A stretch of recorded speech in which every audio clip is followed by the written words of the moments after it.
suis le Dr Host, je suis radiologue dans le cabinet d'imagerie médicale des Deux-Rives. À mon sens, elle devrait commencer dès l'âge de 25 ans environ.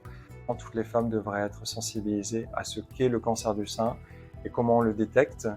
Alors à cet âge-là, on ne va pas faire de mammographie systématiquement. La patiente devra s'examiner régulièrement, devra savoir examiner ses seins. Un symptôme trompeur sera par exemple la douleur. Souvent, les femmes viennent consulter en disant « j'ai mal dans le sein, je suis inquiète ».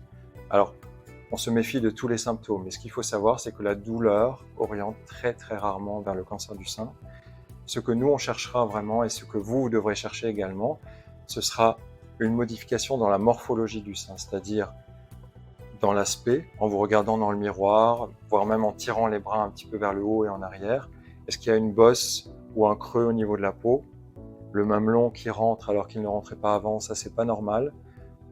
De même, un écoulement au niveau du mamelon devrait entraîner une consultation. Je le recommanderais plutôt souvent, une fois par semaine par exemple, en contrepartie rapide. Je pense qu'une dizaine de secondes, voire 30 secondes, ça suffit largement. Ce qu'il faut voir vraiment, c'est chercher des zones dures qui n'existent pas de l'autre côté, utiliser toujours le sein contralatéral pour comparer. Des zones dures, des boules dures entre la peau et les côtes. N'hésitez pas à appuyer un petit peu. Alors, ne rentrez pas trop dans les détails. Souvent, les femmes examinent chaque petit ressaut, chaque petit millimètre. Ce que je dis toujours en plaisantant aux patientes, c'est on ne cherche pas des grains de riz, on cherche des cerises. Parce que quand on cherche trop petit, souvent les patientes se stressent et finissent par arrêter de se palper, ce qui n'est pas bénéfique pour elles du tout.